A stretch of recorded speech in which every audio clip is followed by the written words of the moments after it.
Hi everyone, this is Kelly from Planet Kel, and I thought today I would do something new. I've decided today to do Plant It Kel. So as you can see on my desk, I actually have a lot of plants all over my desk. Some of these are actually from my office, from my job. I did bring them home because the office has now moved to working from home. So I don't typically have this many plants, but they seem happy enough here that they may just stay here. You can see 3 up there. Let's adjust this. I've got 2 up there, and I've got another one here in the corner.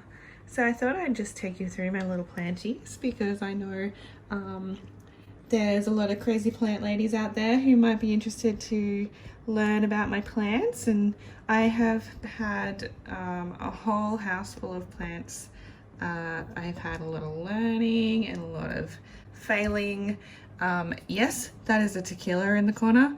I got a special delivery from a friend, a care package, so that's getting me through the situation because tequila is my favorite drink of all time, but it's not really just a drink daily or drink on weekends kind of thing. So it'll be just a nice night, maybe when I'm hanging out with my husband playing board games. But anyway, let's get stuck into this. Plant It Kel. All right. So, first one I thought I might introduce is one of my little favorites. This one here is a Spathiphyllum Picasso. Forgive me if I get any of these names wrong in terms of their correct official names, and some of them I don't actually know their correct botanical names, but this one is actually a peace lily, a Picasso peace lily. If you can see, the leaves on this one actually have a bit of white speckles through them. Let's see, hang on, let's adjust this down. There we go. So yeah, these ones have just a little bit of splattering like a paint, so I guess that's why it comes with the Picasso name. For some reason he's kind of leaning to the left. I think he's just leaning towards the sunshine at the windows out there, but this was just a cute little pot. I can't remember where I got it from, but I did just grab a texture and draw in the eyes to make them stand out a bit more. This guy lives at my office typically when I'm at work. It's Madonna Lily or a peace lily. He survives really well, aside from his little brown bits, which I'm going to tidy up while we're here. So part of the trick to making your plants look healthy, and what a lot of plant people do, is you just snip off the brown bits, and it just gets rid of all of the marks on your plant.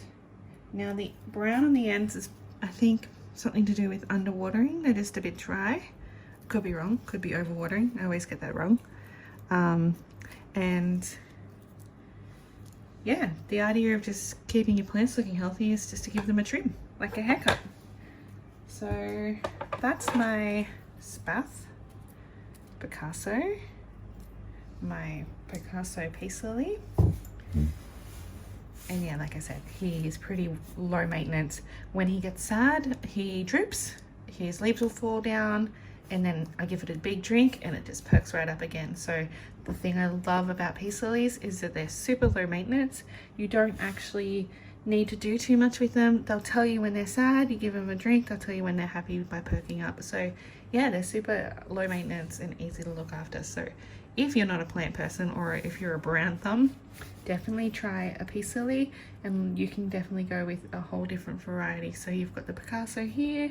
There is another one that escapes my mind right now, but it is the most beautiful peace lily. It's like less of a spattering and more just white. And I do have one at the back, but it kind of died off, so I put it outside to get healthy again under the sun and on the deck, and along came the moths and ate it all. So I'm hoping it'll bounce back, but yes, I'll try and link below, or I'll add a comment when I can think what the name of the other peace lily is. I interrupt this broadcast to advise that I am in fact wrong. It is not a Picasso peace lily, it is in fact a domino peace lily, and the Picasso was the one I was trying to figure out the name of. See how it's got the white leaves there quite significantly, whereas the domino one is the splattering one that I have. So I was wrong, and that is the correction. The other peace lily, because it does have more white throughout the leaves, it does kind of brown a lot easier. It's a little bit more sensitive to light, but yeah. Now this guy is another peace lily. He was looking really sad yesterday, so I have just popped him on. This is a stand from the white Kmart pot that you can see over there, but this was actually a Woolworths plant. You know, Woolworths have now got some plants. I couldn't go past this one because it's a peace lily. It's got lots of lovely little shoots coming in. Again, he's probably a bit yellow because I gave him a big drink yesterday. He was fully sad, like just plonked on the ground sad. So I gave him a big drink yesterday, so his leaves are probably discoloring a bit. You might get a few yellow leaves as they die off and new foliage comes in, so I'm not terribly concerned about these yellow ones. If they go fully yellow, I will just go in and chop them off and give it a trim. But that's another peace lily, another low maintenance plant, and they thrive really well in a home office environment where there's not much light. So they're highly recommended for brown thumbs. Alright, so that's my peace lily. Here's another favorite, and I don't know if you just caught me in the camera, but my hair is a mess. I was going to introduce myself today, but I thought, no, I look like a hot mess. I've been doing yoga at home on the deck, so this guy here, the pot is from Kmart. You may still get them, they're just a mini pot. The thing about these pots is they're so teeny tiny that I actually struggle to find pots that fit in, so you can see that it kind of doesn't fit perfectly. And they also have a drainage hole on the bottom, so you just have to be careful when you're giving it a drink that it doesn't like slop all through the bottom and over your desk if you're putting them on your desk. Now, this one I have in my kitchen. I really love it because it's actually called a Crocodyllus fern. So let me adjust here. Oops, we're getting a little bit sloppy here. And I'll explain to you why it's called the Crocodyllus. I'm going to bring it in closer. Turn it down a little. And hopefully we focus up here. So the Crocodyllus is named so because of its crocodile-like leaves. So this one was actually super rare to find last year, but this year everyone has got them. Like this guy, I'm pretty sure I found him. Oh no, I found him at a local warehouse kind of plant slash shop. So he was actually really cleared. I got him for $7.50, and he was probably the healthiest looking one of them all, kind of the most foliage one. It is a fern, so ferns are kind of, these kind of ferns are kind of easy to look after. Just keep them nicely well watered. He will go a little yellow if you overwater him. He will go brown if you underwater him, but he's definitely not as fickle as a maidenhair fern. If anyone knows a maidenhair fern, they are horribly difficult to keep alive because their foliage is super sensitive, and you just, they're just a pain. I've killed so many of those, but these guys seem to be doing okay. He's got a little brown spot, so I might give him a little haircut. This won't hurt the plant, it just trims it up and just gets rid of that brownness. So yeah, that's the Crocodyllus. So again, it's the cool little like crocodile, reptile skin kind of foliage that it does that makes it the Crocodyllus fern. And I could be, hang on, let me confirm. Anyway, this guy goes all right on a desk, in a kitchen, in a bathroom, provided there's a little bit of spattering of light, and you just keep him nice and well maintained with water, not too dry, not too wet. And then you'll have a happy Crocodyllus. So that's that guy. Now I'm going to take you to my, oh, let's focus, next one. Now this one is one of my favorite plants in all the land. It's similar to the Crocodyllus. It was super rare to find last year. Like everyone wanted them. They were always in Victoria, but finally got them here in Queensland. And this guy is luscious, but he's a little brown because he is a bit Well, he hasn't been, well, he's just got a lot of foliage going on under here in such a little pot. So this guy is called a Calathea. Oh, let me get that right. Yep, Calathea Musaica. So the reason I love this one, and I find that it's so beautiful, and let me adjust here. I'm gonna try and zoom in. Can you see the details on its leaves? It is so gorgeous. It has these, like, I guess they call it like a music sheet, I guess. That's why it's called the Musaica. But it has this awesome pattern of stripes and like strokes. It's just the coolest little plant, and it seems to be pretty happy. Aside from these danky brown leaves in here, let me get rid of that with some scissors. So again, just give me a little haircut. You can cut the little dead bits out. You won't hurt the plant. You'll probably just give it a chance to redivert its energies and grow. That was half dead. And grow its other leaves nice and strong. I'm just going to do that one across the middle. So yeah, give your plants a haircut. It won't hurt them terribly. But this one just seems to be happy because it is a Calathea. It does kind of droop and dance at night. So like a prayer plant, they actually at nighttime, their leaves stand up and then kind of like close upon themselves, and then in the daytime they unfold again. So you'll see at nighttime it kind of gets a little bit taller, like the leaves start to point up a bit like that. I'll try and see if I can get a video of it tonight or something, or a time lapse. But yeah, so don't feel alarmed if that happens. That's just the nature of these little plants.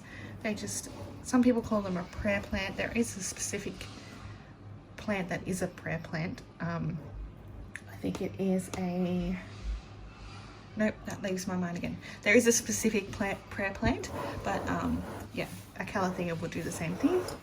And yeah, this is the Musaica, so it's just beautiful. Just give it a drink when it gets droopy, like extra droopy, not just daytime, nighttime droopy. And it will be happy for you, and it'll throw out new shoots. Like you can see, this guy's just by the window, pretty low maintenance, haven't done much with him. He hasn't really browned much. That's just a damaged leaf there rather than underwatering or anything like that. So this is my Calathea Musaica, and it is in the You Grow Girl pot from Kmart. I think you can still get it, but there's some cute other ones that you can get in the meantime. But yeah, that's the other plant that I have. Now I'll take you up to the top of my shelf. Up here, and let me pull them down actually. On top of my shelf here, I have a bottle of water. So I tried to think of the safest place I could keep a bottle of water so that the cats wouldn't come up and knock it down. So I will grab that down. All right, so this guy, we'll zoom down here again, is looking really sad actually. I don't know why he looks so sad, but it is a cutting from my devil's ivy that was growing pretty crazy, but the leaves have gotten all smattering like that, so I don't know why it's actually done that one, to be honest. Might be a little bit of a sickness. He's down with the sickness, guys. What I might do is, the good thing about these is you just give them a snip along the nodes and they will grow in water. It's not really throwing out any roots either. So I have only recently just done this one because I was only trimming this recently. So I'm going to cut off the worst offending ones, and we'll just focus on these 3 healthy ones. And it should just like continue to throw out more sprouts, but we'll see how that goes. I'll keep an eye on it. But yeah, this is just in a cool bottle I got from Guzman because I love Mexican food. And this delicious Doritos was so delicious. And you can see there, you've actually got a little bit of root forming there. So it's definitely taking root and thriving, except for that weird little thing on the end. But we'll figure that out. I'll keep an eye on it. It might just be something in the water. Anyway, I might change out the water and see how we go. Now I'm gonna put that back up there because there's my computer and I don't want it to spill on my computer. I don't want it to spill on anything else that I have here that's electrical, so I'll put that back in the safe spot. All right, and my lucky last on my desk is looking a bit sad. It's up in the corner where it's kind of dark and dank. This one is a Dieffenbachia, which I believe I'm saying correctly. I don't know too much about this one, except that I have one in the lounge room and it's thriving, and I never water it. I just completely forget about it. I'm going to give it a haircut because it's got some brownness to it. And again, the pot is just a cute Kmart pot. So I just thought that was so cute, and the pink nails just was perfect for my desk.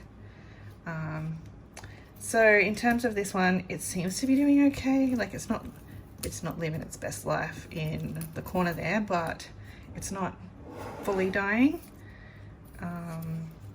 I can't see any danger to the tips, so that just seems to think this is just old growth, or maybe it's just growth that's sitting like a bit too low in the soil. If you can see that, it looks like it's kind of buried a bit too deeply, so maybe that's why they've gone a bit brown. But if you look at this one, it's just got some awesome foliage again, like my other ones. And yeah, I think I must have seen that somewhere. I don't know why I would have bought this one. I think I was just on a plant shopping spree and I really loved the foliage of this, so I just grabbed it while I could. Let's see where it came from. $7.98. Oh, you know where I got it from? It's Bunnings. It's a Bunnings pot. So I think I was just on a Bunnings spree that day. But yeah, this is my Dieffenbachia. Unless I'm saying that wrong. But anyway. Yeah. So anyway, that is my little plant stash on my desk. My house is full of other plants. Some of them are looking a little sad. I am trying to cut back my plants to be a little bit more user-friendly, that I don't have to like monitor as much. So I'm trying to stay away from maidenhair ferns and other plants like a palm that might bring in bugs. Every time I bring home a palm, I always end up with a mealybug infestation, so I am staying away from palms. And yeah, I'm just going with the plants that I really love that are low maintenance. So I hope this gives you a little idea of some plants that you can have on your office. As you can see, it's not terribly sunny. I do have a big beautiful window there, but here in the corner the sun doesn't kind of shine across. It's just kind of like a standard room lighting, I guess. Like it doesn't get direct light, it just gets just a standard sunny room. It's kind of warm in this room. We don't have much aircon or anything happening here because I've got this guy, and this aircon is just way too cold and noisy to use. But yeah, thanks for watching a little 20-minute plant with me, and have a lovely day, and I'll catch you next week. Bye. Thanks so much for watching, and please do subscribe below for future content. You can also visit me on Instagram at PlanetCal or the Planner BAU. And for all my stickers, head to theplannerbau.etsy.com.